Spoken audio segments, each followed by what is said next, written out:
E vai começar mais um Ânima Podcast, o podcast mais católico desse Brasil. Eu sou a Kenny, tô aqui com... Bertaldinho, o marido da Kenny é sempre azul, não esqueça disso. Aí para nossa conversa de hoje, nós convidamos Juliana Gava. Bem-vinda, Juliana.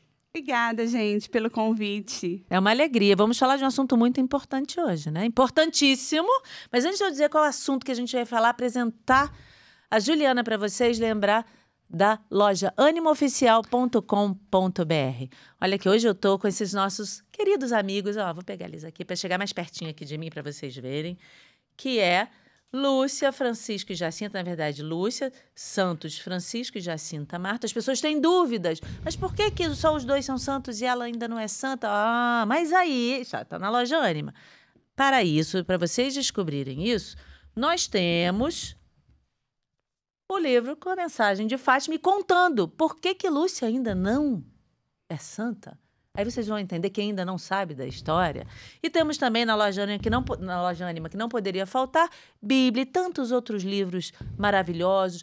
O meu cordão aqui, olha, com pingente de Nossa Senhora, minha pulseira do Amém. Enfim, é para a gente trazer o sagrado para perto de nós. E esse aqui é para a Ju, para ela saber tudo sobre a mensagem de Fátima. Muito obrigada. E também falar para vocês da comunidade Ânima. As inscrições estão abertas e a comunidade Ânima são 7 pilares maravilhosos que é para a gente mergulhar na fé, entender mais o que, enfim, Deus quer de nós, como é que a gente pode se aproximar mais de Deus, não é isso, Bertaldo? É exatamente isso. A comunidade Ânima foi feito para você ter formação.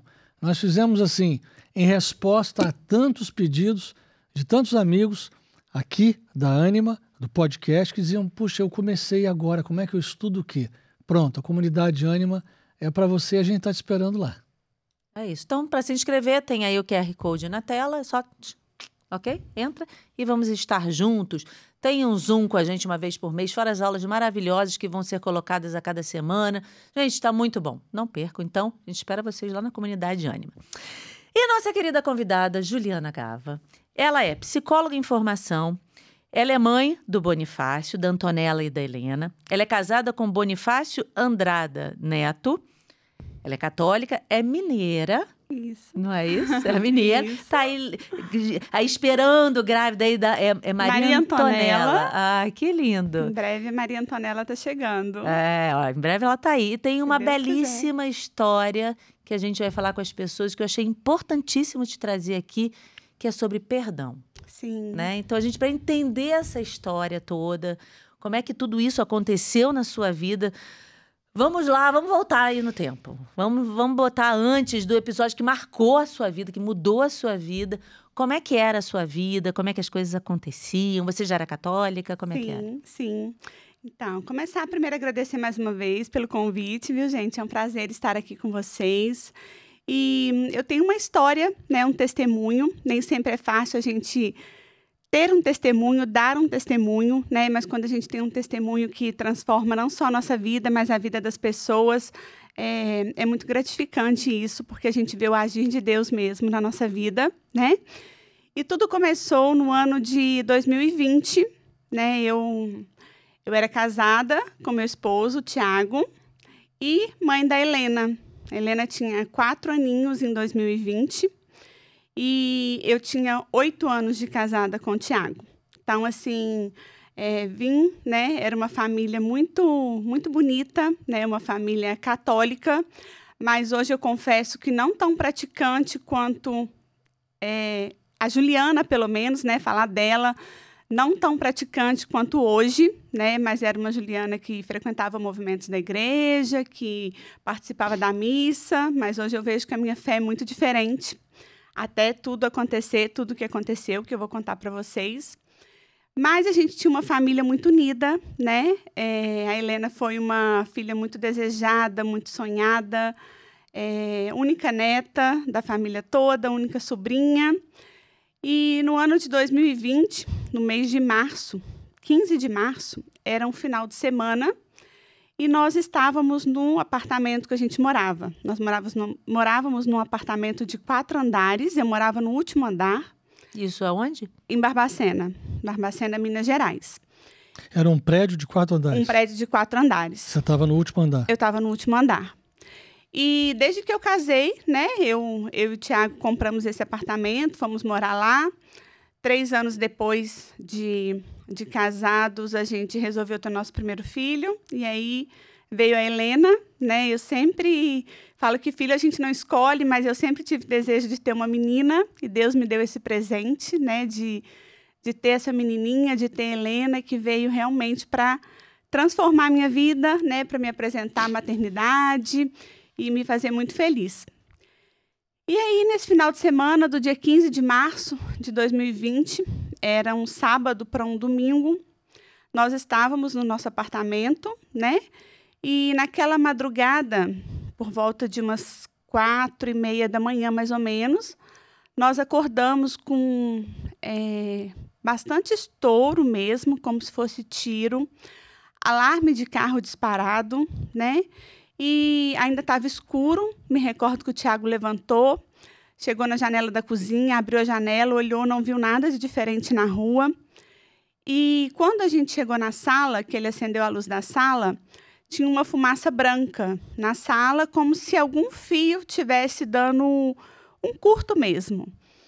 E eu pedi para ele, né, que descesse, fosse até no salão, desligasse o relógio, porque poderia ser alguma coisa na instalação do prédio. E quando ele voltou no quarto, né, só para entender, fosse no salão de festas do prédio, tipo isso? Então ele ia descer 4 andares para desligar alguma coisa. Ele ia descer 4 andares, né, para desligar o relógio lá e ver o que estava acontecendo. E aí, quando ele voltou, quando ele foi no quarto buscar um chinelo, né, eu me recordo que nesse momento também eu cheguei na porta do quarto da Helena, ela estava dormindo. Quando a gente voltou para a sala, essa fumaça já tinha aumentado muito. Tanto no cheiro quanto na aparência mesmo, já estava uma coisa mais densa. E nós resolvemos sair, né? Eu falei para ele que o nosso apartamento estava pegando fogo e que era para a gente descer e ir embora. Ele foi no quarto da Helena, pegou ela no colo, ainda pegou uma manta que estava sobre o sofá da sala, cobriu ela, e eu abri a porta da sala para a gente poder descer. Quando eu abri a porta, já não era uma fumaça branca mais, era uma fumaça preta, e a gente não conseguia mais se ver. Conforme eu falei, era o último andar, né? E quando eu abri a porta, toda a fumaça que estava ali, ela fez como uma chaminé, entrando para dentro, puxando mesmo para dentro do nosso apartamento. E, naquele momento, eu não consegui mais ver nem a Helena e nem o Tiago. Quando eu pisei, né, no primeiro degrau da escada para descer, eu já caí, a escada estava escorregando muito. Caí, desci rolando, e eu escutei, logo em seguida, os dois caindo atrás de mim. Nesse momento, eu também escutei a última vez que a Helena respirou. Eu escutei ela puxando o ar ali dentro pela última vez. E eu desci, né, aqueles 4 andares do prédio. Eu falo que foi Deus que me tirou dali, porque era um prédio mais antigo e as paredes eram revestidas de carpete. Então, assim, já tinha labaredas mesmo de fogo ali naquele saguão. E eu me lembro, né, que eu não encontrava saída para sair. E eu pensei muito na minha mãe nessa hora, dela não aguentar perder um filho, mas eu já sabia que eu já tinha perdido a minha. E eu saí dali. Eu hoje vejo que foi Deus que me tirou, porque vizinhos mesmo contaram que estavam no 2º andar e quando eles abriram a porta já tinha labareda mesmo de fogo. E quando eu saí daquele prédio, né, que eu vi que não era só o meu apartamento, era um prédio inteiro pegando fogo, eu tive a certeza que eu tinha perdido a Helena e o Tiago naquele dia. E eu me sentei no chão, na rua. Já tinha muita gente chegando, só que ninguém me reconhecia, porque eu estava toda preta mesmo, né, com a fuligem, com a fumaça. E eu não acreditava, né, no que estava acontecendo. Parece que eu realmente entrei num estado de choque, parecia que eu estava vivendo um filme de terror. E eu só pensava nisso, que eu tinha perdido os dois, né? A Helena e o Tiago dentro daquele prédio, naquele incêndio. Passaram-se alguns minutos, eu vejo o Tiago chegar perto de mim, sozinho, sem a Helena. E aí ele fala para mim que ele não tinha conseguido salvar ela, que ele tinha deixado ela cair e que no meio da fumaça ele não tinha encontrado ela mais. E naquele momento, né, parece que a minha ficha realmente caiu e eu falei para ele que eu não ia conseguir viver sem a minha filha. Ele, no ato mais heróico que eu já vi na vida, né, que eu presenciei, ele enfrentou bombeiro, ele enfrentou vizinhança, ele enfrentou todo mundo. E ele entrava e saía no meio daquele fogo, tentando achar ela, né, empurrando todo mundo.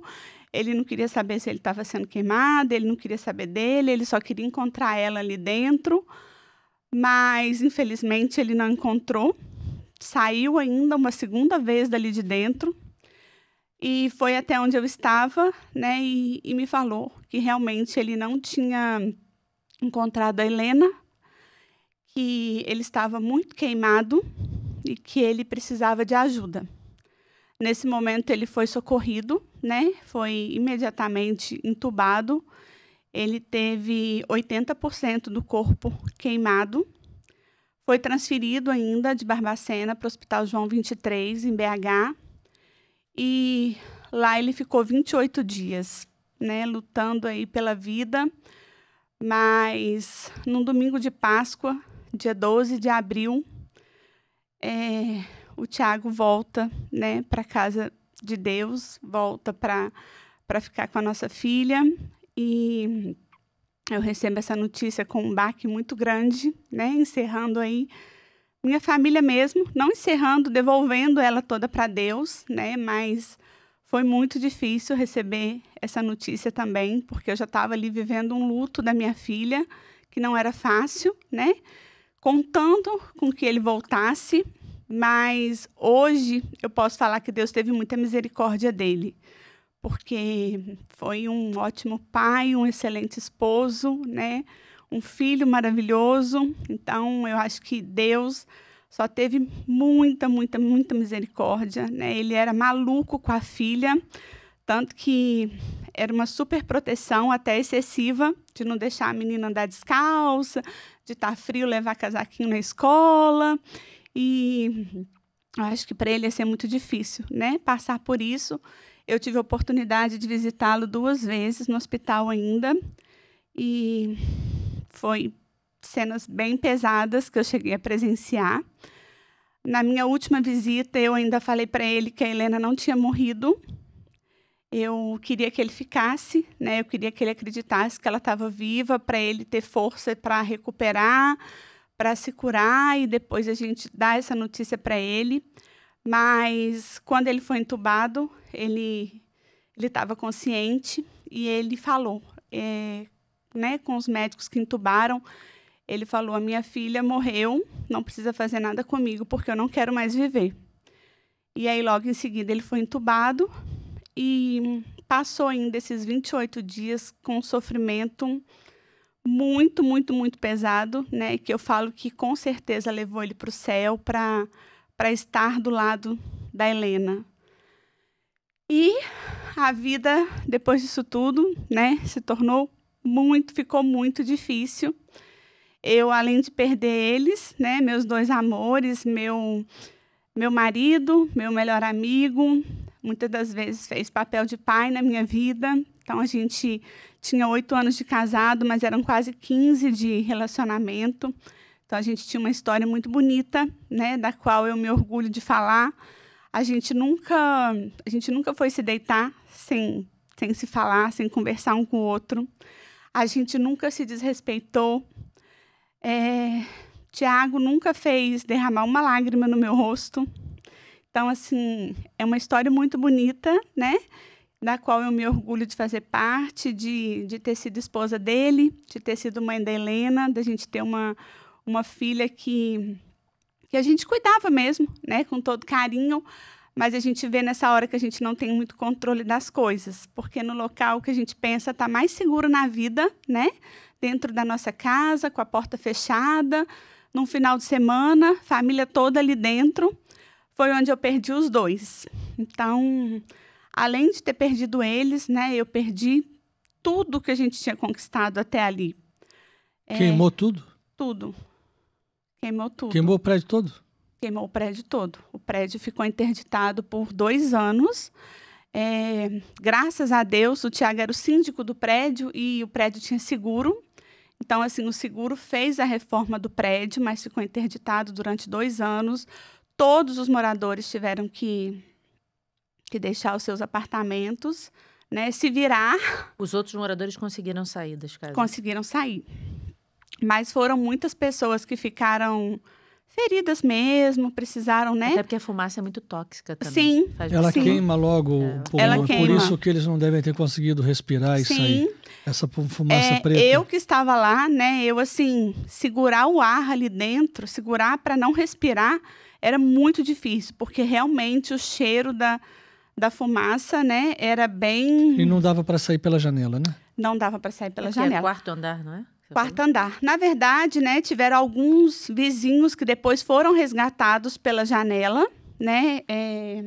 A gente não teve muita noção do que estava acontecendo na hora e ali acabou até se precipitando mesmo, né, em querer sair. Mas quando a gente abriu a porta, realmente já não tinha como voltar mais. E o desespero, né, de querer sair sem saber o que estava acontecendo, porque a gente não tinha noção se era um acidente, de onde estava vindo aquela fumaça, de onde estava vindo aquele fogo, né? Na hora ali de madrugada, a gente acordou todo mundo no susto.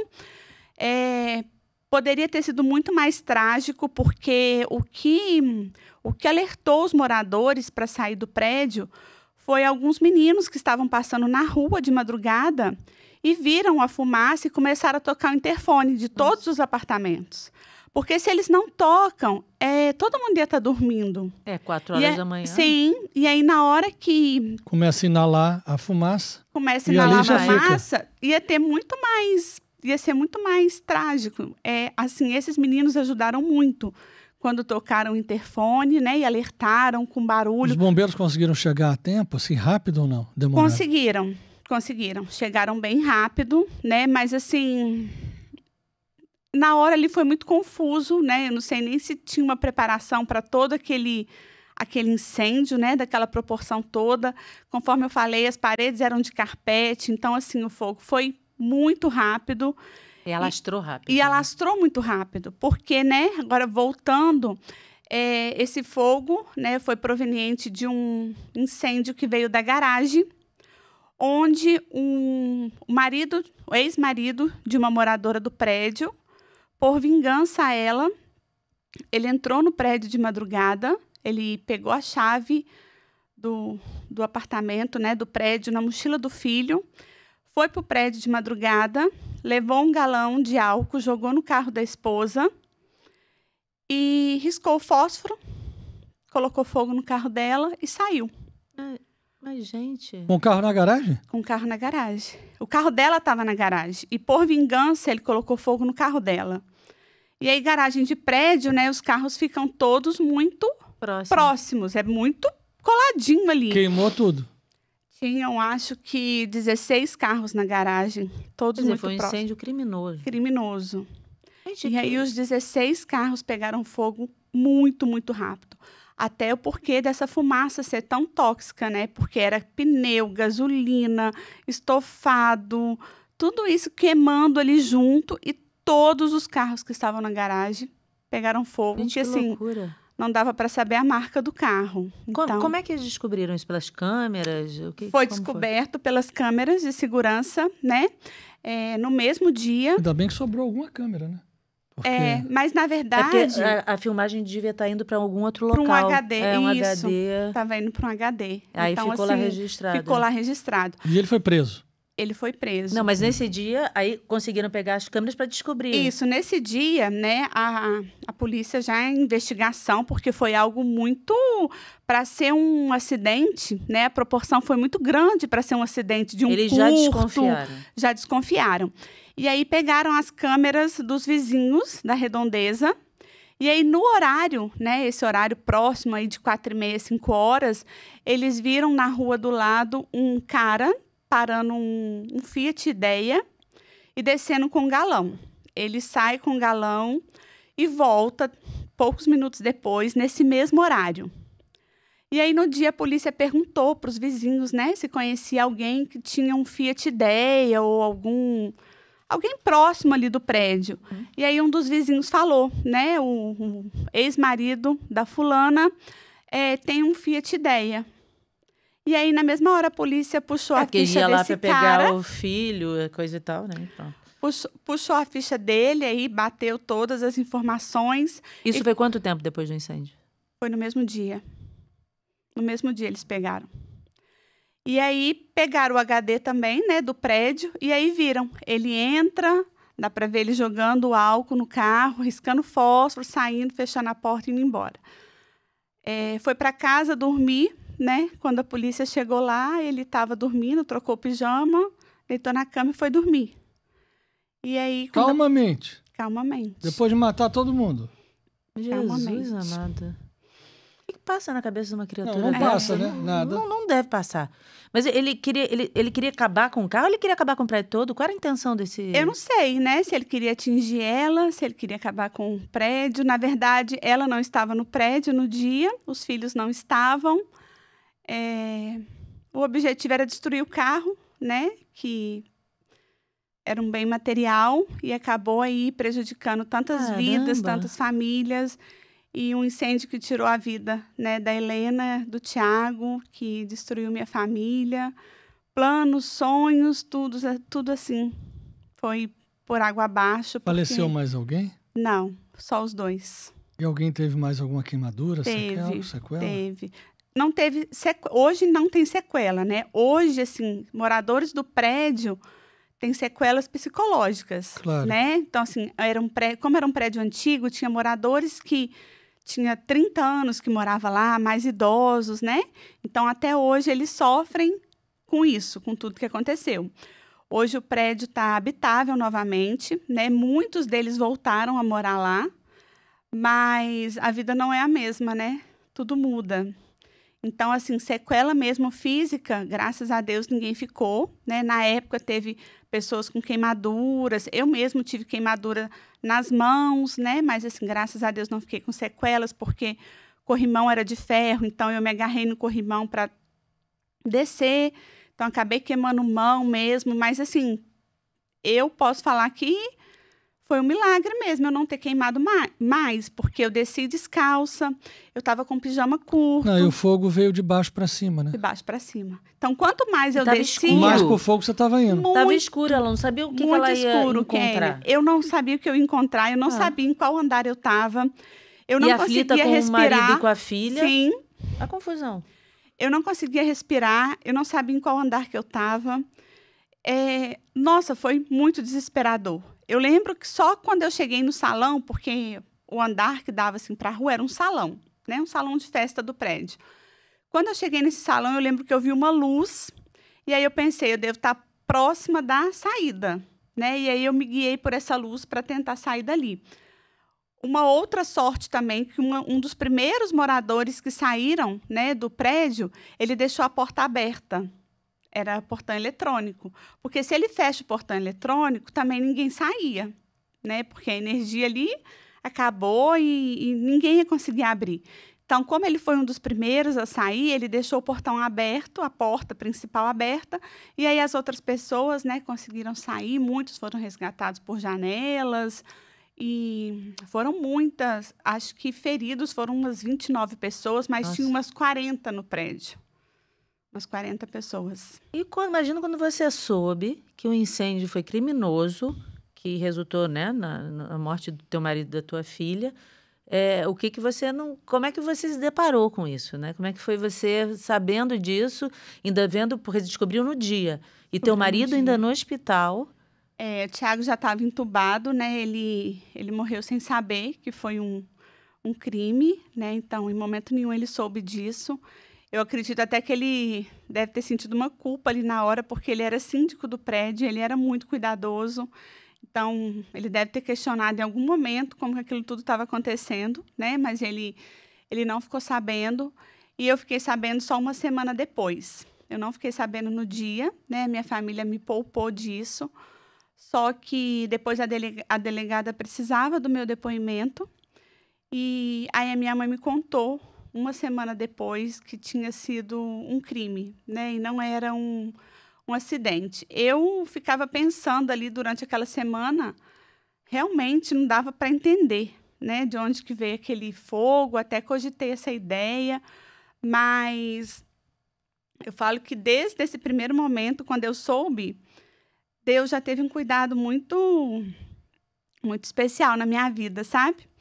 Foi um dos primeiros momentos assim que eu senti mesmo que Ele não ia soltar minha mão e que eu ia conseguir, né? Se eu estivesse com Ele na minha vida. A Helena, desde pequenininha, ela era uma criança muito espiritualizada. Então, assim, quando ela começou a falar, com uns 2 aninhos, ela sempre rezava, às vezes, assim, por conta própria.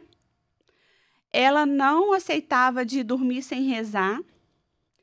E ela não aceitava também de entrar. Ela estudava num colégio católico, lá em Barbacena, e ela não aceitava de entrar para a sala de aula sem passar na capela.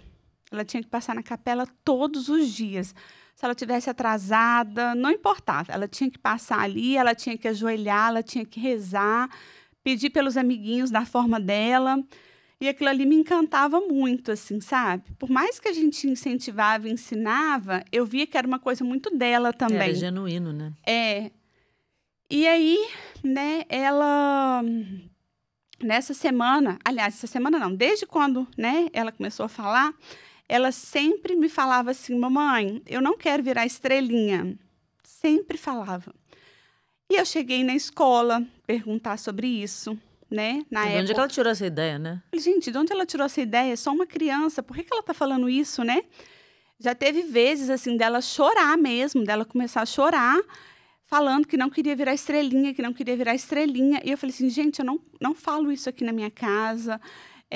Eu policio tudo que ela assiste em televisão, né? Não é uma criança de televisão. E aí fui para a escola perguntar à professora. Professora, olha, aqui a gente não falou nada, a gente não contou história.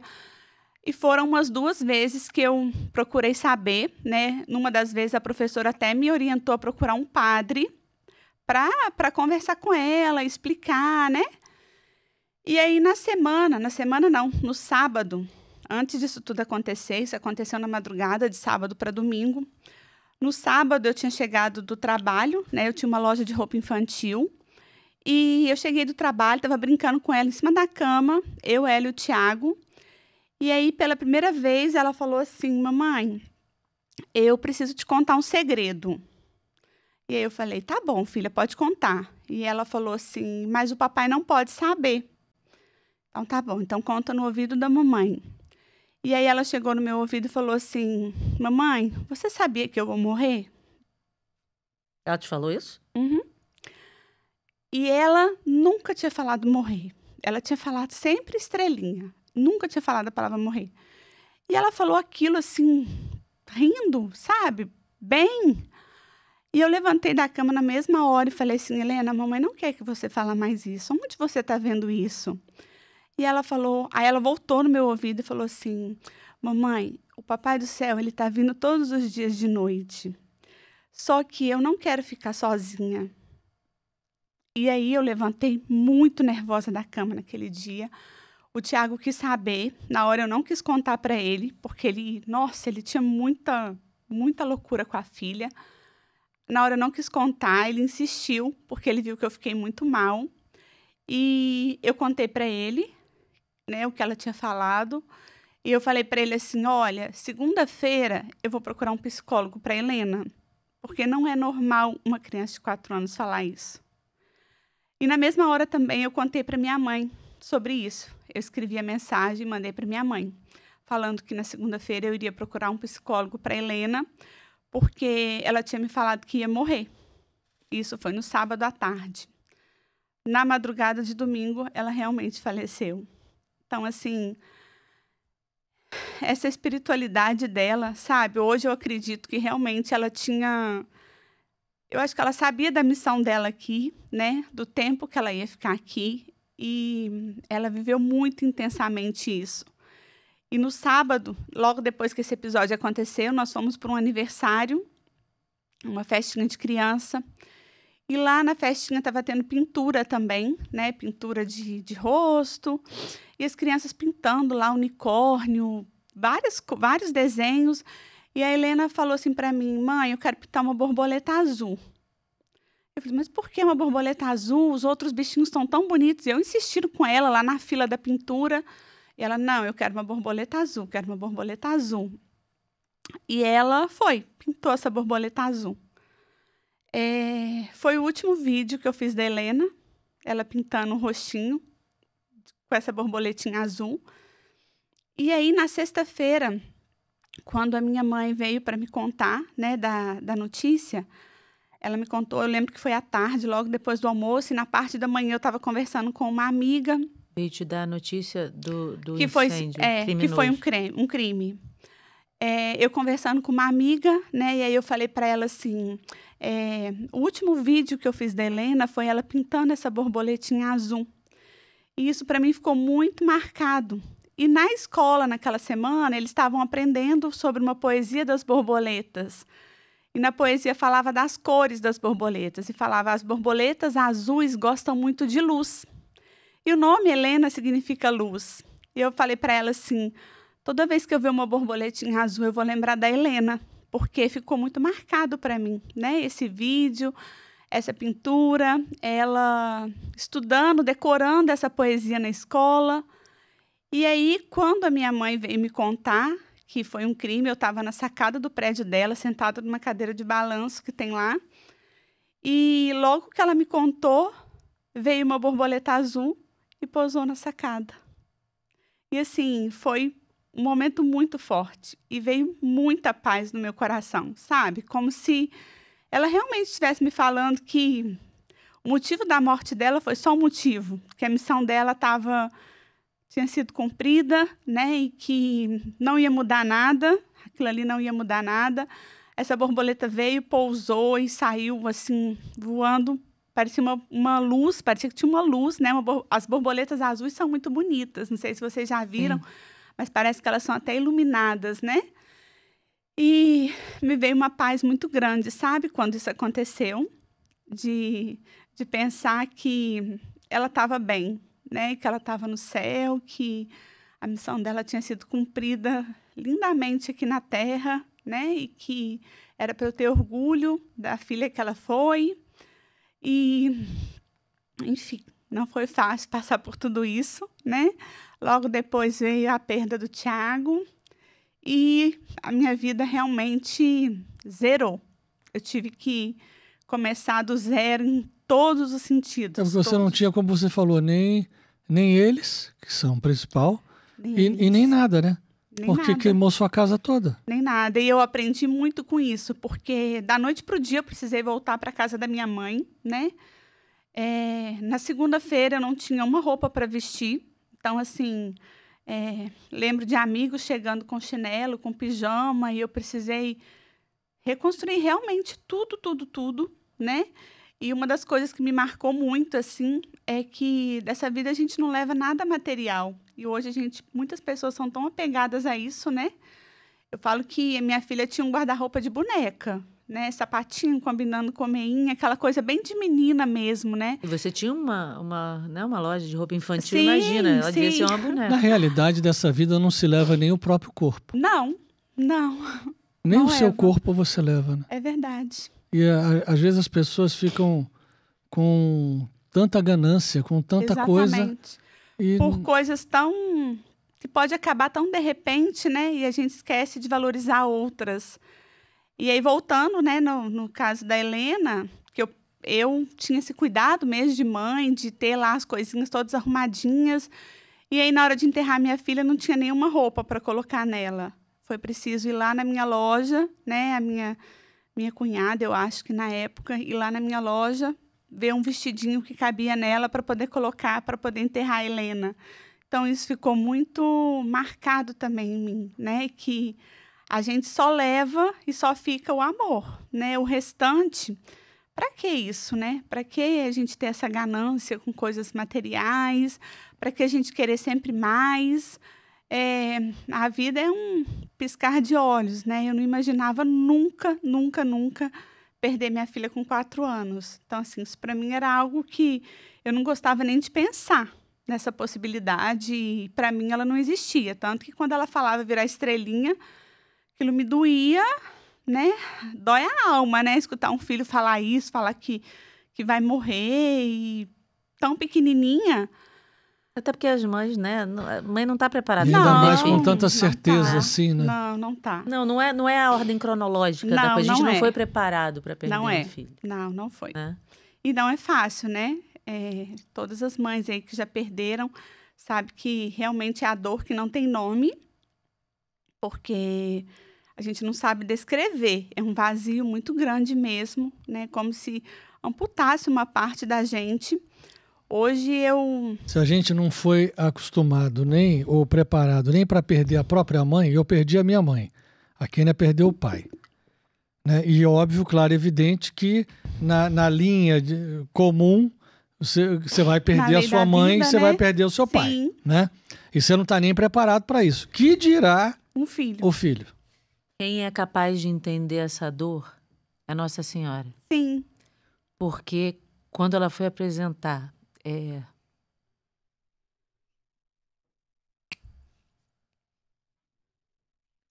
quando ela foi apresentar o menino Jesus, Simeão disse: você sentirá, né, como uma espada que transpassará a sua alma. Então, as mães que passam por isso devem realmente sentir essa dor dessa espada transpassando a alma, né? Então, eu sinto a sua dor quando você fala, né? Então, assim, se agarrar em Nossa Senhora e falar: Nossa Senhora, você sentiu essa dor, a mesma dor que eu estou sentindo. Né? Porque ela viu o filho dela ser totalmente martirizado ali, depois morrer ali com todo tipo de chicotada, com tudo, depois ser pregado numa cruz e ver ele morto, né? Depois tem até aquela imagem clássica da Pietà, que é assim forte, né? Dela com o filho morto nos braços. Então, ela é capaz de entender a dor das mães como você que passaram por isso. Eu acho que quem pode consolar é Nossa Senhora. E essa imagem, sabe, Kênia, me veio muito na cabeça, porque hoje Nossa Senhora da Piedade é padroeira da minha cidade, né? E eu me recordo que quando isso tudo aconteceu, os pais do Tiago moram num prédio do lado do nosso. Então, assim, eu fui levada para lá no dia. E aí, eu cheguei na janela da cozinha deles, né? Dava janela com janela, o apartamento deles para o nosso. E quando eu cheguei na janela da cozinha deles, que eu vi aquele prédio todo saindo fumaça, e aí eu sabia que a Helena estava lá dentro, sabe? Eu não podia fazer nada. Me veio muito essa imagem de Nossa Senhora com o filho morto nos braços, de pensar assim: nossa, estou vendo a minha filha ali dentro, né? Daquele fogo, e eu não consigo fazer nada.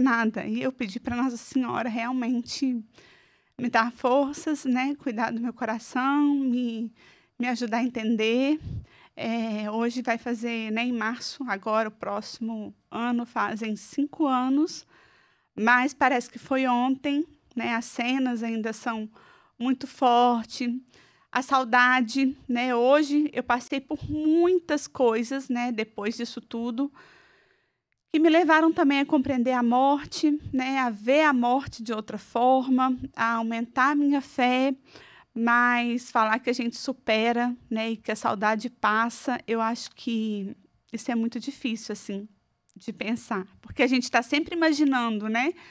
Como estaria. Hoje eu penso assim, Helena faria 9 anos agora em outubro, dia 26 de outubro. Então, eu penso assim, como ela estaria, né? Como estaria o cabelinho, como estaria a voz, como estaria a personalidade dela. Eu vejo as coleguinhas que eu tenho contato até hoje, né? Que eu quis manter esse vínculo. E é difícil falar, né? Que a gente não sente saudade. Estranho seria se não sentisse, né? Mas eu acho que tanto ela quanto o Tiago, eles vieram com uma missão muito bonita, né? que hoje eu vejo que Deus usou toda essa tragédia, toda essa história para transformar muitas vidas, para tocar muitos corações, porque eu estou sempre falando nos meus depoimentos, né, para os pais valorizarem cada momento, né? Eu, depois que isso tudo aconteceu, né, passou a morte da Helena, logo veio a do Tiago, eu lembro que eu fiquei um bom período, eu não conseguia olhar as horas no relógio, porque eu pensava assim, nesse horário eu estava indo buscar na escola, nesse horário eu estava dando almoço, nesse horário eu estava correndo para fazer isso. E a gente ali na correria do nosso dia a dia, às vezes reclama, né, da rotina, de tudo que tem que fazer, de todos os afazeres. E eu, de uma sexta para uma segunda, né, eu acordo numa segunda sem ter tarefa nenhuma. Não ter função de esposa, não ter função de mãe, não ter função de dona de casa, não ter emprego, não ter nada. Então, assim, como a gente reclama às vezes, né? Eu acredito que faz parte do ser humano, mas eu pensava assim, nossa, daria tudo para voltar à minha rotina, o meu cansaço, a minha correria, a minha casa, o meu trabalho, e não tinha mais nada. Então, assim, eu não conseguia olhar no relógio. Eu não conseguia comer, né? Eu fiquei aí... O primeiro mês era difícil de beber água. Então, eu lembro que eu perdi mais de 10 quilos em um mês. E foram dias, assim, extremamente difíceis. Eu acho que eu só sobrevivi mesmo pela força da oração, né? Pela minha família e por uma cidade inteira que estava rezando por mim. Foi algo que chocou muito na cidade. E muita gente rezando, muita gente rezando. As pessoas iam me visitar, era início do Covid, né? Mas as pessoas iam me visitar mesmo assim. E eu me recordo que eu olhava para elas e falava, eu não consigo rezar. Eu não consigo rezar. Mas eu também me recordo que estava na minha mão o tempo todo, tinha um terço. E aquilo ali para mim era como se fosse a mão de Deus mesmo, sabe? Tipo... Tô aqui contigo. Não solta a minha mão. Eu não consigo rezar, eu não tenho força, eu estou no meu limite, mas não solta a minha mão porque eu não quero soltar a sua. E aí Deus foi tocando meu coração mesmo com, nossa, muita coisa real, sabe? Assim, às vezes, momentos de desespero, chegava uma visita, era um livro, era uma flor, né? Eu me recordo do primeiro Dia das Mães, que foi logo em seguida. Eu falei, gente, eu não vou sobreviver, né, a essa data. Como passar um Dia das Mães sem minha filha? E Deus foi tão cuidadoso, assim, sabe, nos detalhes, que eu fui sentindo essa presença, né? Fui acalmando meu coração, fui procurando ser grata, né? Ao invés de reclamar, ser grata por tudo que eu vivi até ali, pelo esposo que ele me deu. Quantas pessoas nunca tiveram a oportunidade de ter uma pessoa tão maravilhosa na vida, né? Pela filha, pela família, pela casa. E através da gratidão mesmo que eu acho que meu coração começou a ser transformado. Jesus, é importantíssimo o que você está falando. Eu recebo muitas mensagens de pessoas muito revoltadas com a perda de alguém. Sim. Recebi um agora falando assim, como explicar, eu rezei tanto, mas pelo meu pai, e ele foi... Acho que ele foi assassinado, teve uma coisa assim, de uma forma brutal, e eu não consigo entender, eu não consigo perdoar, eu não consigo nada.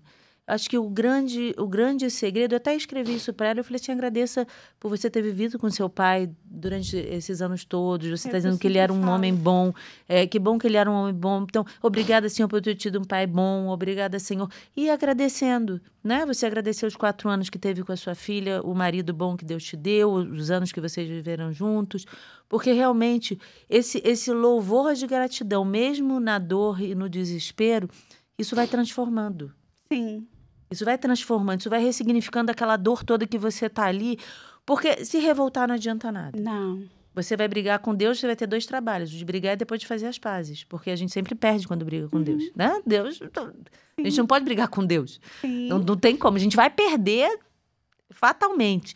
E assim, nem tudo a gente tem explicação. E a gente aceitar a vontade de Deus também, né? Isso. é uma prova de fé muito grande, né? Uhum. O Tiago, nesses 28 dias que ele passou no hospital, foram dias assim de altos e baixos. Um dia estava muito ruim, outros tinham uma melhora repentina, e foi todo mundo naquela esperança de que ele ia conseguir. E eu também, né, acreditando assim piamente que ele ia sair dessa, que ele ia se recuperar.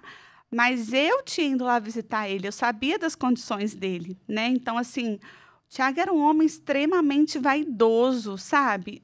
Daqueles que saía de casa perfumado, cabelo arrumado. E quando eu vi ele no estado, né, naquela cama de UTI, todo enfaixado, né, machucado, enfim, eu falo que é uma das cenas que eu gostaria de apagar mesmo da minha memória, mas ao mesmo tempo foi uma oportunidade que eu tive de estar com ele.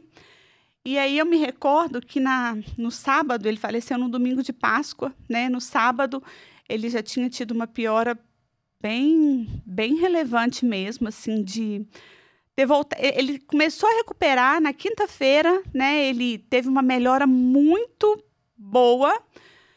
Deu uma esperança, assim, começou a tirar a sedação e a gente agora vai, né?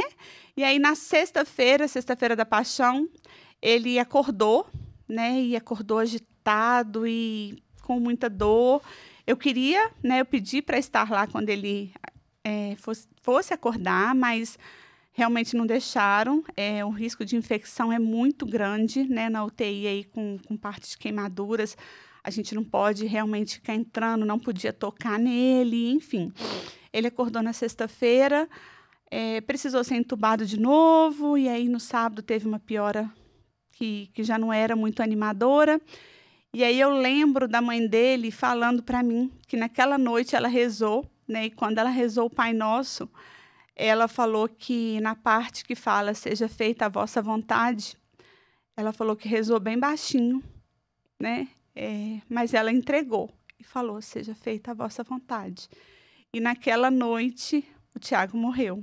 Então, assim, essa entrega, né, da gente aceitar aí a vontade de Deus é algo assim, nossa, eu não esqueço disso todas as vezes que eu rezo o Pai Nosso, né? Eu lembro dela contando que ela falou isso. E nessa noite também, o Tiago faleceu, era umas 3h30 da manhã. Eu sonhei com ele nessa noite, no mesmo horário, no horário exato que ele faleceu. Eu estava dormindo com a minha mãe, né? Eu fiquei uns 3 meses dormindo com a minha mãe, eu não conseguia dormir sozinha. E eu acordei, olhei no relógio, era 3h30. Eu tinha sonhado, né, que eu encontrei com ele, ele estava sem camisa, assim, com várias queimaduras cicatrizadas. E eu coloquei a mão no ombro dele, e ele falou para mim assim, Ju, tá doendo muito. E eu perguntei para ele no sonho o que estava doendo. E ele falou assim, eu falei assim, tá doendo a sua queimadura? E ele falou assim, não, a Helena. E aí ele atravessou uma rua, entrou num carro dele. A Helena estava nesse carro, na cadeirinha atrás. E eu me despedi dele, ele falou assim, vai no seu carro que eu vou no meu, a gente encontra lá. E eu acordei. Nessa hora eu acordei, eu lembro que eu pedi à minha mãe um remédio, né? Eu estava tomando um remédio mesmo, antidepressivo. Eu pedi à minha mãe esse remédio, tomei e voltei a dormir. Quando eu acordei, eu lembro que eu assisti à missa, estava assistindo a missa pela televisão. Não estava tendo missa presencial mais. E a campainha lá de casa tocou, já era notícia que ele tinha falecido. E depois, quando eu vi a certidão de óbito, eu vi a hora ali, bateu certinho no horário que eu sonhei com ele. Então, assim, muita gente se revolta mesmo, né, com perdas, principalmente perdas, assim, pesadas. Acho que toda perda é muito dolorida, né? Mas tem umas perdas que eu acho que tendem mais à revolta. E eu falo que esse cuidado de Deus na minha vida me permitiu, em momento nenhum, me revoltar, né, com a situação. Claro que eu sofri muito, muito, muito mesmo. Mas, em momento nenhum, eu acho que eu tive essa revolta. E hoje eu agradeço a Deus por entender que Deus teve misericórdia da vida dele. De que, se ele tivesse vivo hoje, ia ser uma vida muito sofrida, sabe? tanto para ele quanto para mim, eu não consigo imaginar como seria a nossa vida, né? Sem a Helena, eu olhando para ele com as inúmeras sequelas que ele ia ficar, né? Com o risco que estava tendo de ter amputação, passando por cirurgia todos os dias. Então, ele realmente não merecia isso. Eu agradeço a Deus por ter compreendido. Não, e aí, porque as pessoas podem estar pensando, caramba, que história é essa? Que coisa assim, né? Tá todo mundo em casa, assim, quem tá assistindo também tá assim com... Vai respirar tá difícil, mas teve algo assim, sempre quando eu soube do seu testemunho, me tocou muito, primeiro, a sua não revolta, que eu acho isso muito importante, né? Para quem está assistindo. Não se revoltar diante de algo que aconteça assim na sua vida. E o segundo ponto foi, você procurou esse assassino, porque é um assassino esse homem. Né? Ele não queria matar, mas, gente, botar um fogo no carro, na garagem do prédio... Não, ele assumiu o risco. Exatamente. Ele assumiu o risco. O que aconteceu com ele? Então, é o que você falou, né? Talvez ele não teve a intenção de matar, né? De prejudicar tantas pessoas, mas ele assumiu o risco. É como quem dirige bêbado. Eu só quero beber umas e dirigir, mas como se você assim? pode ser que você mate alguém. Como assim? Você entra num prédio, coloca fogo no carro de alguém, vira as costas e vai para casa dormir, né? Tranquilamente. Tranquilamente. É mais fácil ter tirado o carro lá de dentro, levado lá pra rua, para um canto lugar, que ele quiser e vai tocar fogo no que ele quiser. Acabou que, né? Tirou a vida de um pai de família, uma criança, uma menina totalmente inocente, enfim, né? Não foi algo certo. Mas eu tive vontade, né, de procurar ele uns 4, 5 meses depois. Ele foi preso? Ele foi preso. Ele era funcionário da EPICAR, da Escola Preparatória de Cadetes do Ar, lá em Barbacena. Ele era enfermeiro. Enfermeiro? Ele era enfermeiro lá, tanto que o álcool que ele jogou no carro, ele pegou dentro do hospital. Então, era álcool, assim... Poçante. Né? Além de não era idiota, álcool... no mais alto grau... Além de idiota, no mais alto grau, era enfermeira. E aí... uns 5 meses depois, né? Ele foi preso imediatamente? No mesmo dia. Ele foi preso no mesmo dia. Na época, a delegada até me falou que foi uma das prisões mais difíceis que ela já fez, porque, assim, a população se revoltou muito, sabe? No mínimo, queriam lixar ele. Sim, exatamente. Foi uma prisão que ela precisou de escolta para fazer, porque realmente foi bem difícil. E ele foi preso, ele estava preso na EPICAR, né, aguardando para ser transferido, primeiro ele foi expulso e depois ele foi transferido. Mas ele não era militar, ele era um enfermeiro... Não, ele era militar. Ele era militar. Tá. E aí eu tive essa vontade, esse desejo, né, de procurar, de sei lá, eu nunca vi esse homem no prédio, nunca vi ele entrar e sair, até porque eu e o Thiago, a gente tinha uma rotina de trabalho bem intensa. Você conhecia a ex-mulher dele e o filho? Conhecia. Essa mulher deve ter ficado mal também. Imagina. A situação que esse homem ia fazer, né, com a gente aqui, olha o que acabou causando. Com certeza. E aí, na época eu pedi, né, o brigadeiro, acho que lá da EPICAR, se eu podia fazer essa visita, mas eu não contei para ninguém, não contei para minha família. Você decidiu visitar o cara? Eu decidi visitar ele. Eu queria entender, sabe quem ele estava no presídio já? Ele estava na EPICAR ainda. Preso na EPICAR? Preso na EPICAR. E aí eu queria, não sei. E o brigadeiro autorizou? De primeira, não. Ele falou, deixa eu ver se ela tá armada. Exatamente. Se ela não vai entrar um psicose. Eu acho que o primeiro momento ele pensou assim, ela vai entrar aqui dentro, ela vai esganar voar nele, ela vai, né? E aí ele não deixou de primeira. É que não sabia que estava com uma mulher verdadeiramente cristã. Ele não sabia desse detalhe. Aí na segunda também ele não deixou, não autorizou. E aí na terceira... Você não contou pra ninguém que você estava tentando? Não contei. E aí na terceira ele autorizou, e aí eu pedi, né, que eu não queria que ninguém ficasse sabendo e que não era para ele contar. E aí ele falou assim, olha, então eu vou fazer o seguinte, eu vou deixar o mínimo que eu preciso para sua segurança aqui dentro. O restante eu vou dispensar no dia e aí você pode vir. E aí eu fui lá onde ele estava. Não foi fácil, mas eu acho que eu estava realmente na presença de Deus, porque assim, eu estava muito serena e eu tive a oportunidade eu lembro que uma das recomendações que me fizeram era que não sentasse perto, né, da cela dele. Ele estava dentro da cela e você do lado de fora. Dentro da cela e eu do lado de fora. Tá. Ou seja, não tinha como ele pegar em você. Para não te agarrar. Se você estivesse muito perto. Para não enforcar. Que eu estivesse muito perto. Mas assim, no dia que eu fui, eu comprei uma Bíblia e eu grifei algumas passagens da Bíblia e a intenção era eu levar essa Bíblia para ele. E aí, quando eu cheguei lá, né, eu me deparo com um homem ali dentro de uma cela, só tinha uma cama mesmo ali, e chorando muito, muito. Quando eu entrei, ele já estava chorando. Ele sabia que você ia visitar? Ele sabia. Perguntaram, né, para ele se eu poderia ir. Né? Eu não cheguei lá sem ele saber, não. De surpresa. Perguntaram se ele aceitava a minha visita, né? E ele aceitou. E aí, quando eu cheguei lá, ele já estava chorando muito, muito, muito mesmo. E as primeiras palavras dele já eram me pedindo perdão, né? E eu puxei uma cadeira, sentei, não tão longe quanto deveria, né? Ele sentou também do outro lado e ali a gente começou a conversar. Ele me contou muitas coisas da vida dele, né? Falou que estava doente, que já tinha pedido ajuda, né? Que ele estava passando por uma depressão muito grande. Falou também que não lembrava do que aconteceu. Então, assim, ele me contou a versão dele, né? Mas não sei se eu estava ali para saber disso, né?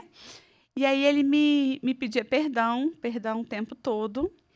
Ele não conhecia a Helena e o Tiago. Então, eu mostrei para ele uma foto, né? Uma foto de nós três juntos. Quando ele viu a foto, ele se desesperou, assim, né? E aí ele falou para mim, eu nunca tive essa família, Juliana. Essa família que você está me mostrando, eu nunca tive.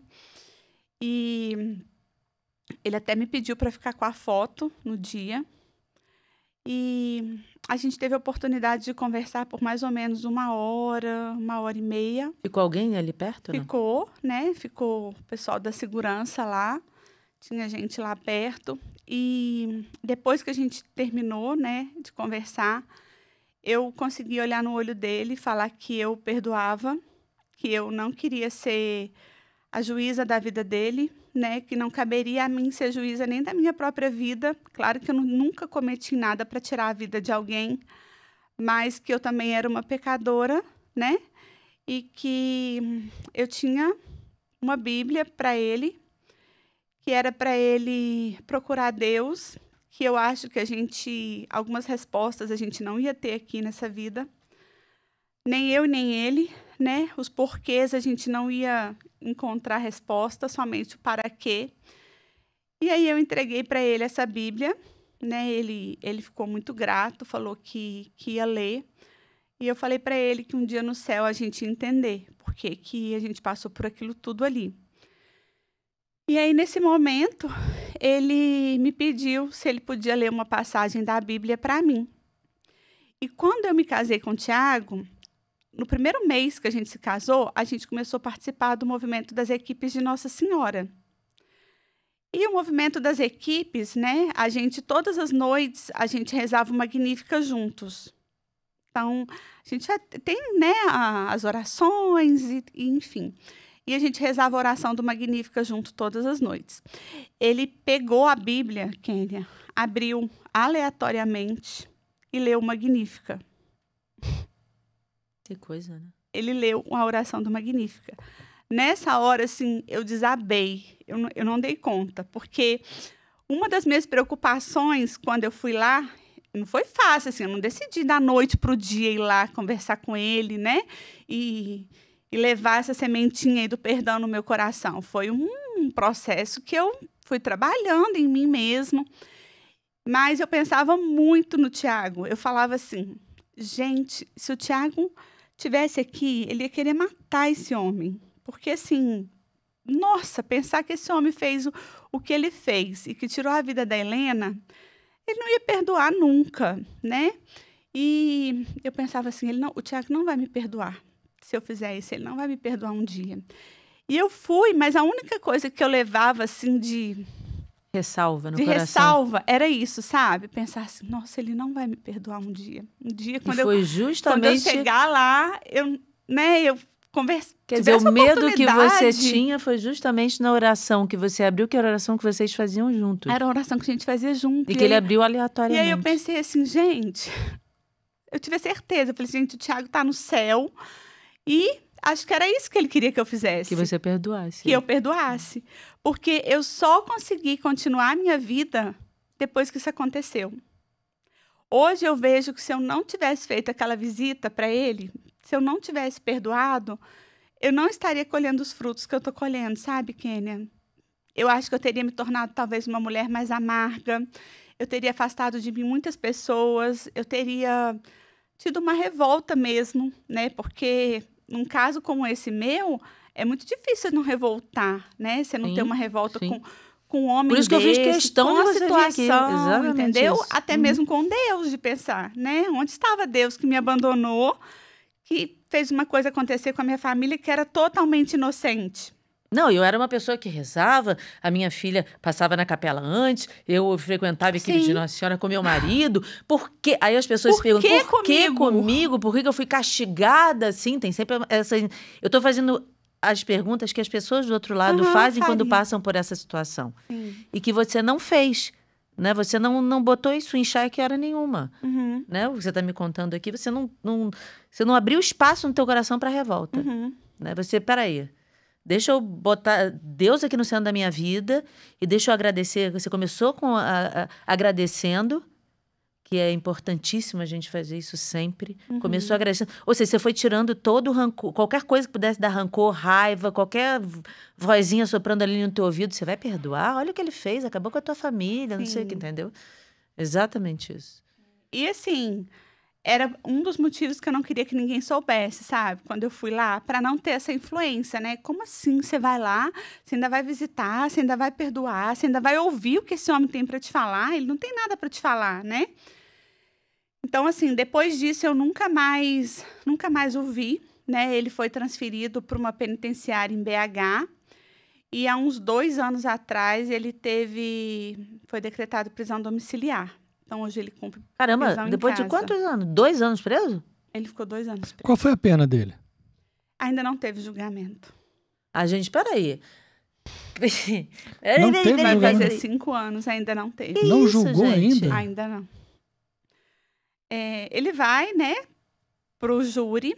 2 anos depois, ele foi decretado a prisão domiciliar, porque ele foi decretado a prisão domiciliar dele, eu lembro que foi no início do ano.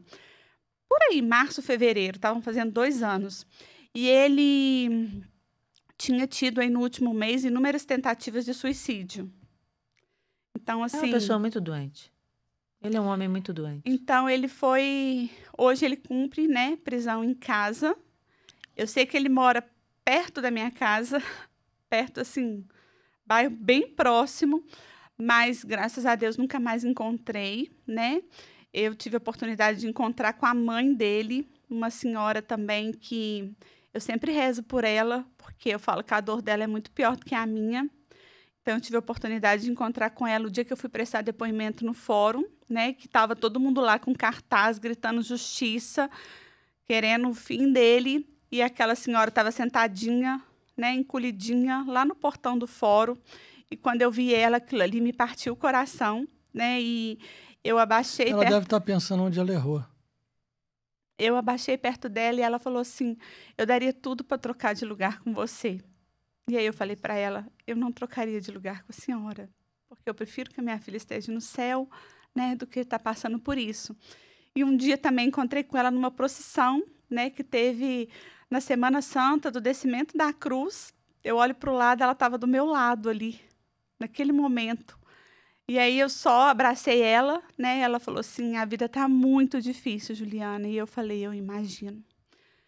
Porque não é fácil, né? Também para uma mãe... Não, nem um pouco. Ver um filho numa situação são dessa. Dores então, diferentes, assim, são dores diferentes. Mas são dores de mãe, né? São dores de mãe. Então, assim, é uma pessoa que eu sempre rezo por ela, né? E hoje o que eu sei dele é isso, que ele cumpre prisão domiciliar. Está aí aguardando o julgamento, que ainda não teve, né? Nossa justiça aí é lenta ou falha, 5 anos? Não sei. 5 anos. Mas não já está maduro esse processo para julgamento, não? Deveria estar, né? É. Deveria estar. Que loucura. Mas, enfim. E como Deus foi tão generoso com você. Como sempre, Deus é muito generoso. Né? E como é importante a gente ver os sinais de Deus na nossa vida. Como você falou, no momento de tanta dor, você foi prestando atenção nos sinais. Foi na delicadeza da borboleta, né? Foi a passagem bíblica exata que falou ao seu coração. Porque Deus está falando com a gente a todo momento. Sim.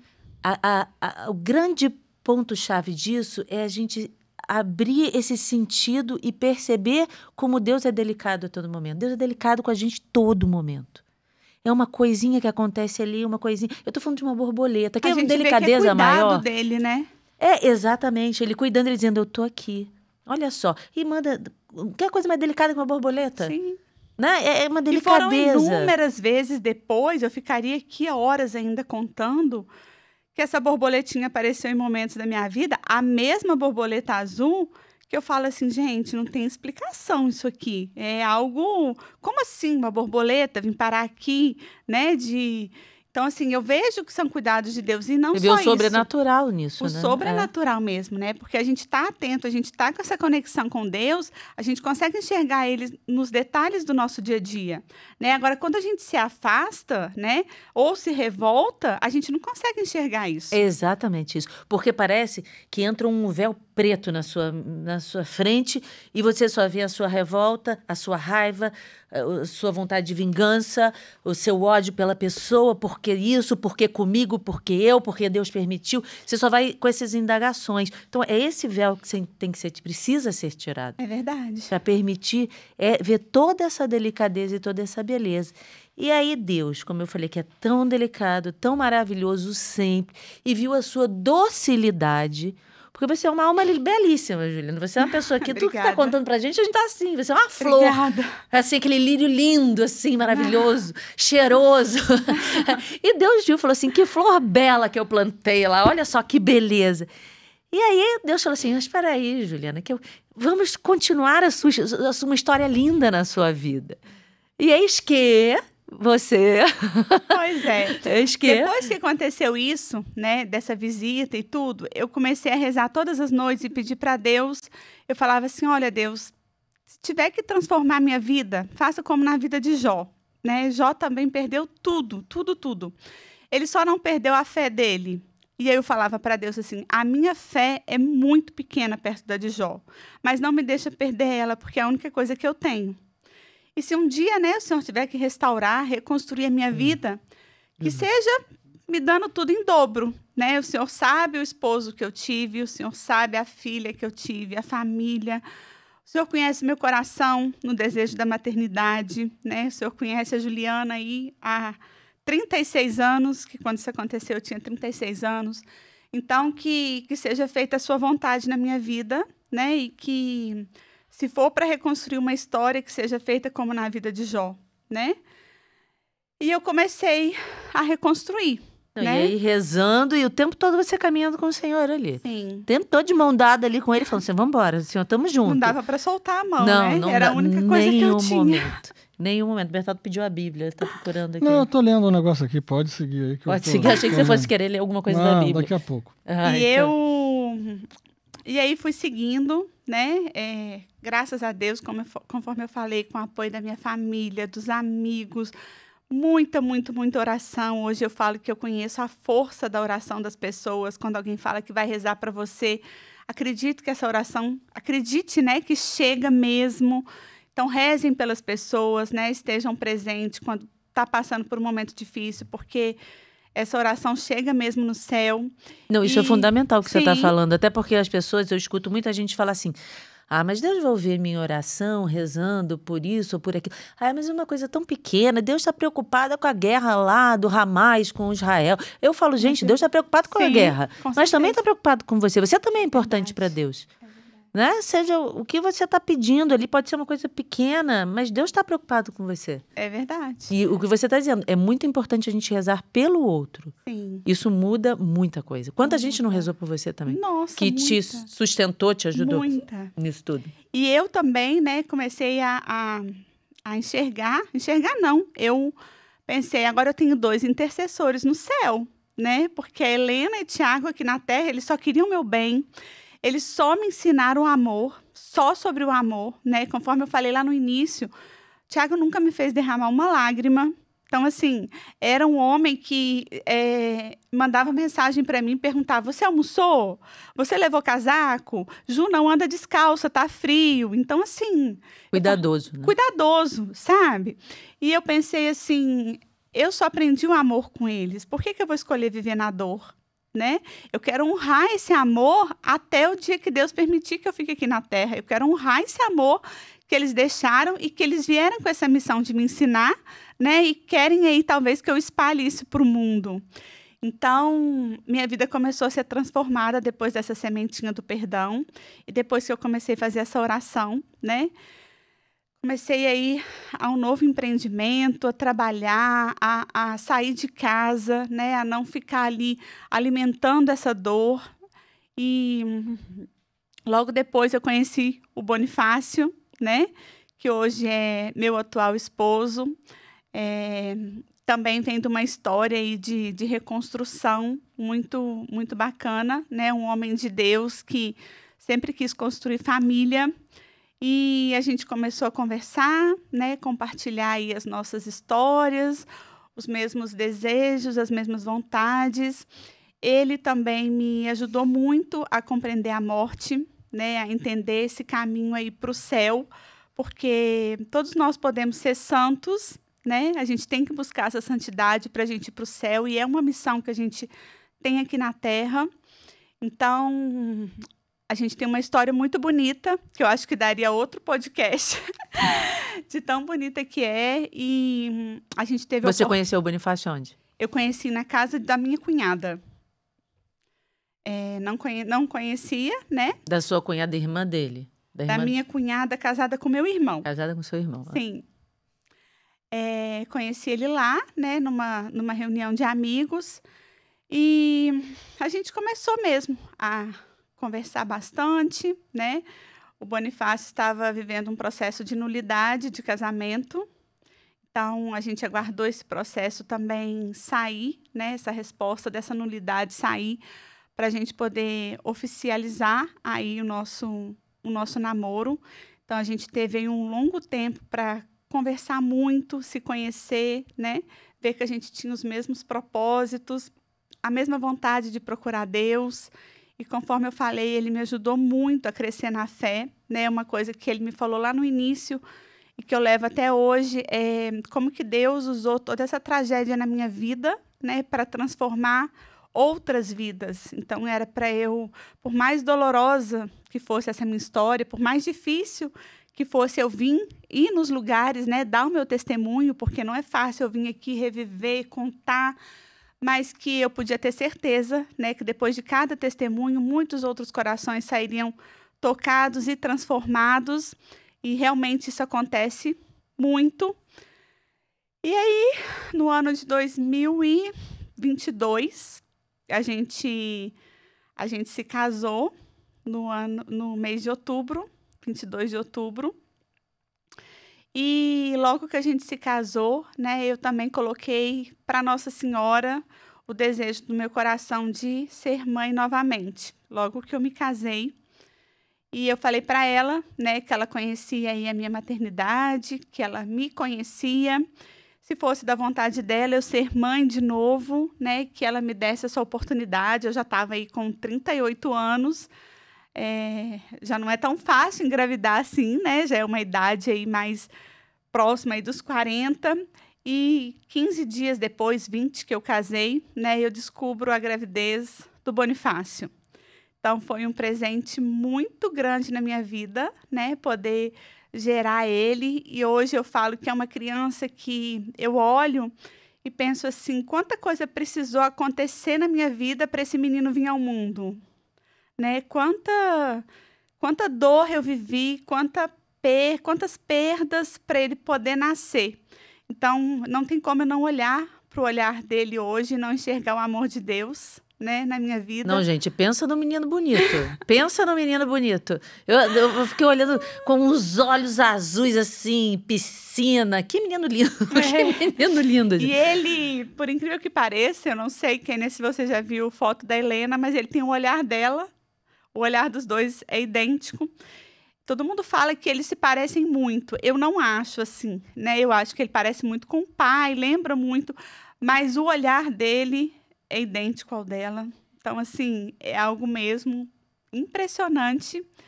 E é uma bondade de criança, né? Um presente mesmo que Deus me deu. E eu lembro que quando eu engravidei, né? Eu pensava assim, eu falei para Nossa Senhora assim, eu acho que eu não dou conta de ter outra menina. Como que vai ser assim tão rápido, né? Eu viver essa maternidade de menina, não sei assim. Antes de saber o sexo, né? Sim. Eu não sei se eu vou associar muito a Helena, eu não sei como é que eu vou viver essa maternidade, né? E aí um dia uma amiga falou assim para mim, mas você tem que pensar nessa possibilidade de ser uma menina e você tem que enfrentar isso aí. E aí eu falei para Nossa Senhora, a senhora conhece meu coração e sabe o que vai ser melhor para mim nesse momento. E aí veio ele, né? Veio o menino aí. No dia que eu soube, eu falei assim, gente, Deus é realmente incrível. Ele sabe o que a gente precisa, ele dá na hora certa. E mais um cuidado dele na minha vida, né? E aí, com 5 meses, né? Ele estava com 5 meses. Era um dia 15 de março desse ano. Estava fazendo 4 anos que a Helena faleceu. E aí eu acordo de manhã e penso assim, eu acho que eu estou grávida, vou fazer um teste de gravidez. Só que eu já tinha feito uns 4 dias antes e tinha dado negativo.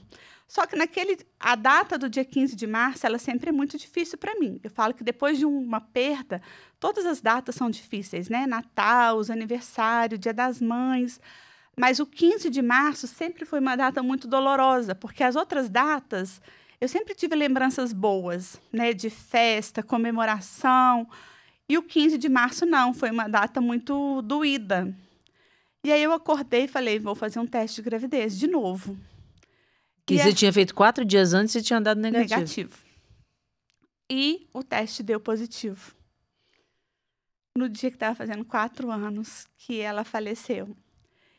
E aí, né, para Deus, é umas coincidências que às vezes eu fico assim, gente, é muito Deus mesmo.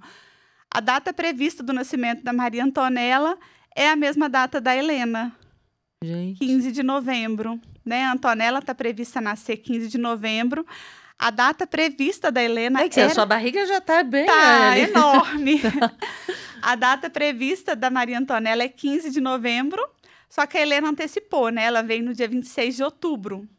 E agora eu estou aí vivendo essa doce espera da Maria Antonella, que pode chegar aí a qualquer tempo nesse próximo mês aí. Mas eu falo que foi mais um cuidado de Deus na minha vida.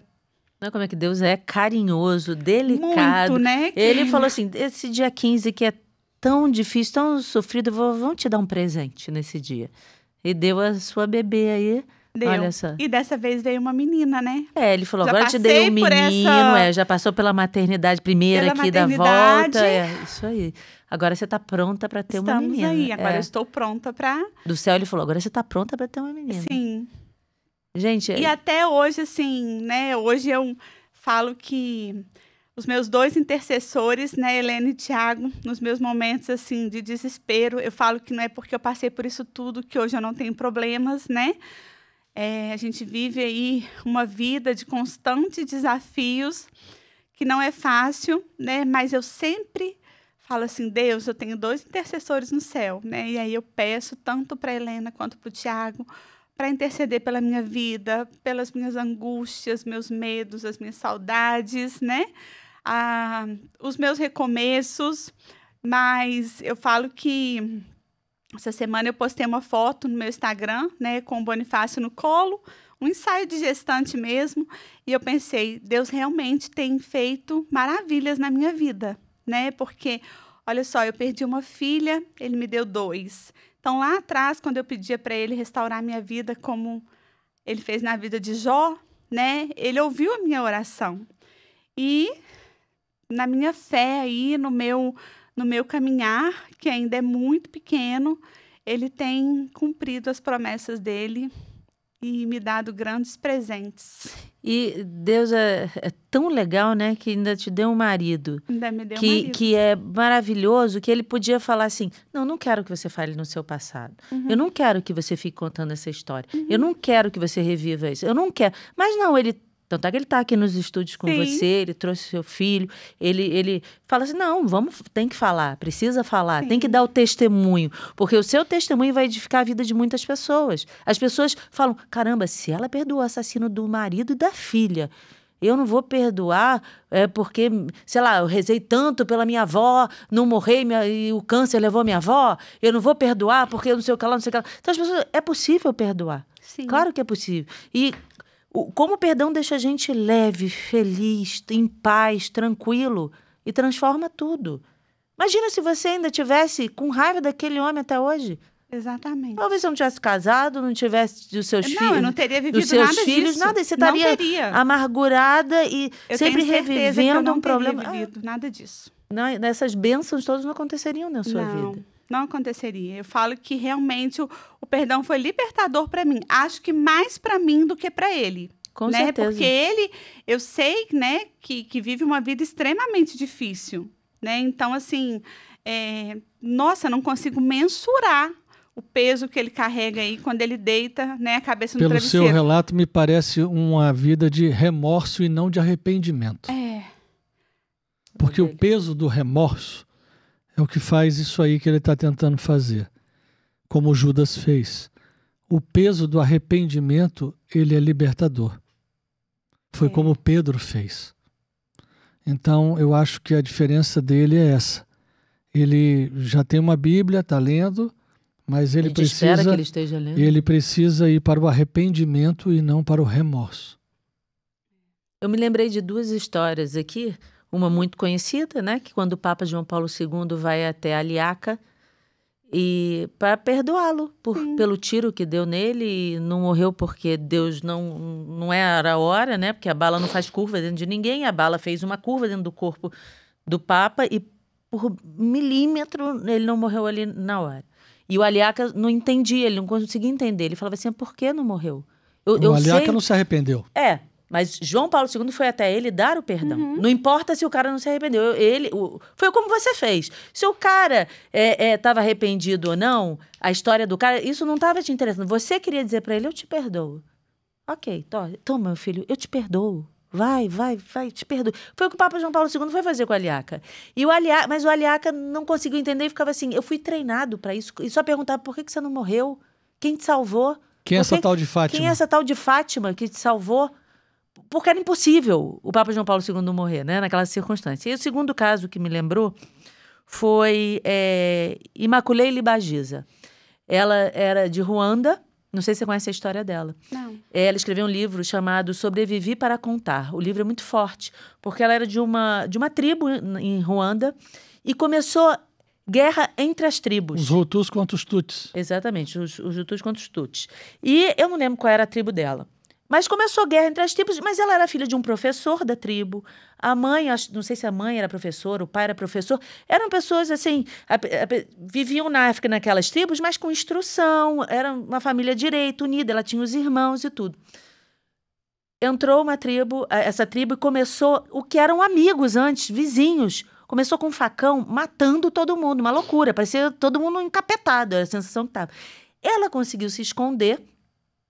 E ela foi parar num banheiro com mais, sei lá, eu não sei, agora faz tempo que eu li o livro, mas, sei lá, assim, 6 mulheres num banheiro minúsculo, que elas tinham que revezar quanto tempo uma ficava em pé, outra ficava em pé, porque não tinha espaço no banheiro. E tinha um cara que levava comida escondido para elas, conseguia um prato, passava assim, porque se eles descobrissem, ele também era morto, uma confusão danada. O fato é que ela ficou rezando o rosário, ela viu a família toda dela ser dizimada, os amigos, os vizinhos, todos morrerem, sem terem feito nada, absolutamente nada. Os caras chegando com aquele facão e degolando todos. E ela, assim, ela só rezava. O que ela fazia era, ela pegava o terço e rezava o terço de noite, sem parar, rezava o terço e tudo. E ela Quando saiu desse cativeiro, ela continuou rezando, ela perdoou esses homens todos que fizeram isso, e ela fala exatamente do poder do perdão, de você perdoar como é libertador.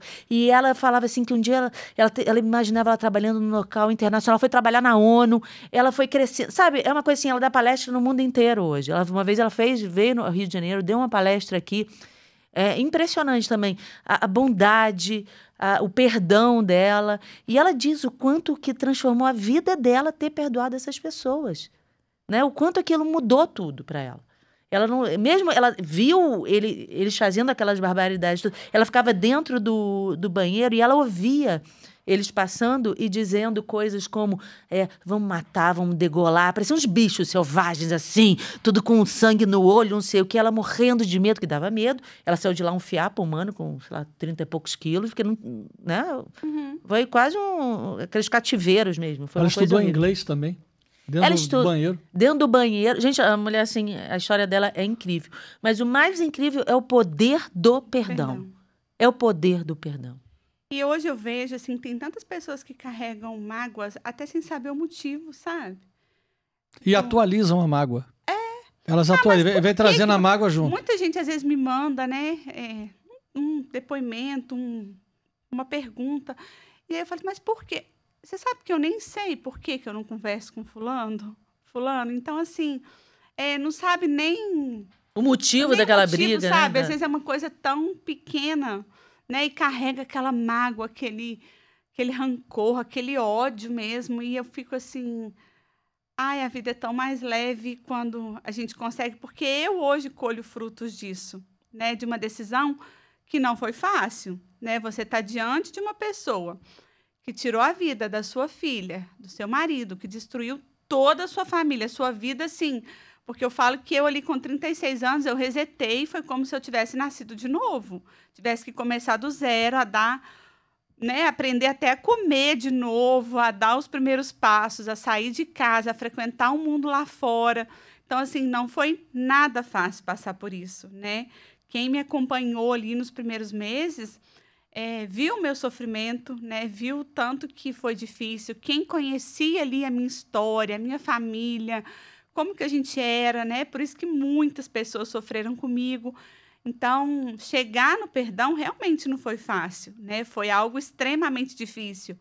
Mas hoje eu agradeço a Deus por ter me dado essa graça.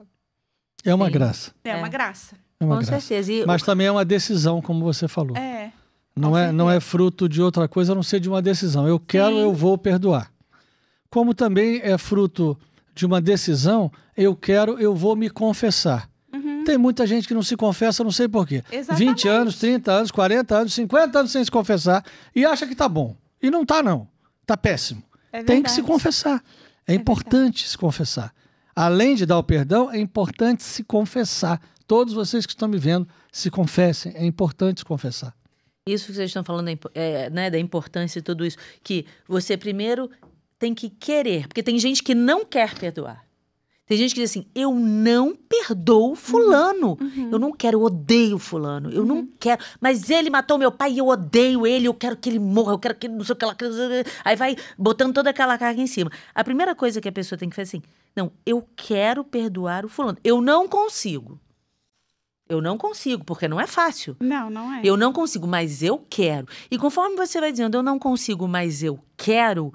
E vai pedindo, Senhor, me dá a graça de eu conseguir perdoar. O Senhor vai dando essa graça. Porque não é que, a gente é maravilhoso, né? A Juliana é elevadíssima, um ser de luz. E ela conseguiu fazer Shazam e perdoar o cara. Não foi isso. Você abriu... O que você fez é que é maravilhoso. Você falou, eu não quero ficar com essa raiva dele. Eu quero abrir a graça de Deus. E aí Deus entrou no seu coração... botou a graça aí dentro e aí você conseguiu dar o próximo passo, né? É isso que as pessoas precisam entender. Eu tinha essa escolha, né? Eu falo, ou viver a dor ou viver o amor. Mas, assim, foi tanto amor que eu vivi, né, com eles. E eu comecei a entender que eles tiveram uma missão muito bonita aqui, né? E aí você falou do livro aí, né? Eu fiquei para contar... Eu sobrevivi para contar, né? E aí eu pensava assim, gente... muitas vezes eu questionei, por que eu fiquei, né? Eu pensava assim, como que eu passei naquele fogo? Como que eu não queimei meu cabelo? Como que eu não queimei meu pé? Eu ficava tentando entender o porquê que eu tinha passado por ali sem ter ficado com nenhuma sequela, né? E aí hoje eu vejo que eu fiquei para contar essa história, né? Para viver isso tudo, para passar por esse processo do perdão, para mostrar que Deus é capaz de reconstruir muitas histórias, né? Que Ele não solta a nossa mão se a gente não soltar a dele. Então, eu acho que eu fiquei para dar esse testemunho, né? Eu não sei, eu falo que eu não sei quanto tempo eu tenho ainda para ficar aqui. Mas hoje, pelo menos, eu tenho essa consciência de estar aqui, né? Por mais difícil que seja, tentando buscar o céu, viver a vontade de Deus, não é algo fácil, né? A gente sabe aí que é desafiador no mundo de hoje. As pessoas hoje tendem a fugir, né? Quando tem ali, eu tenho que fazer isso para seguir Deus. Então, não quero. Né? Então, eu vou deixar de frequentar a igreja, eu vou mudar de religião, eu vou sair daqui, eu não quero saber disso. Então, é muito fácil, né? Quando a gente quer fugir disso tudo, né? É porque a gente quer que a nossa vontade seja feita. A nossa vontade seja feita, né? Aceitar a vontade de Deus para a nossa vida não é fácil. Esse é o mais difícil. É o mais difícil, né? Até mesmo dentro do próprio matrimônio, porque hoje em dia tá meio que descartável isso, né? Eu caso, se amanhã não der certo, eu descaso. Mas a gente sabe que não é assim, né? É uma coisa para a vida toda, é um sacramento, é algo muito sério, né? A gente viver isso. Mas para as pessoas hoje está tudo muito descartável, né? Eu não quero e ponto final e vida que segue. Então, isso não é buscar o céu, né? A gente precisa ter essa consciência de estar na presença de Deus, e é aí que Ele vai fazer grandes maravilhas na nossa vida. É isso, o céu é para os fortes. O céu é uma conquista. Não é assim, não ser assim, né? Os bananas. Não é fácil, não, né, Kenny? Bananas, não. O céu é uma conquista diária. A gente tem que lutar pelo céu. Verdade. No nosso amigo Jó, no capítulo 8, no versículo 5, se recorreres a Deus e implorares ao Todo-Poderoso, se fores puro e reto, Ele atenderá a tua oração e restaurará a morada da tua justiça. Teu começo parecerá pouca coisa diante da grandeza do que se seguirá. Ou seja, aquilo que tinhas no início parecerá pouca coisa em virtude daquela graça que Deus dará para aqueles que, de coração puro, recorrem a Deus todos os dias. Isso está em Jó, capítulo 8, versículos 5, 6 e 7. Ok, que beleza. Está na palavra de Deus. E é fazer isso e você é testemunha disso. Perfeito. Não é? É. Com coração puro, você pediu. É isso, a pureza de coração sempre na oração. Verdade. Muito bem. Ju, você é mais bonita por dentro que por fora. Obrigada. É bonita por fora, mas por dentro é um espetáculo. Obrigada, você gente. É linda, olha.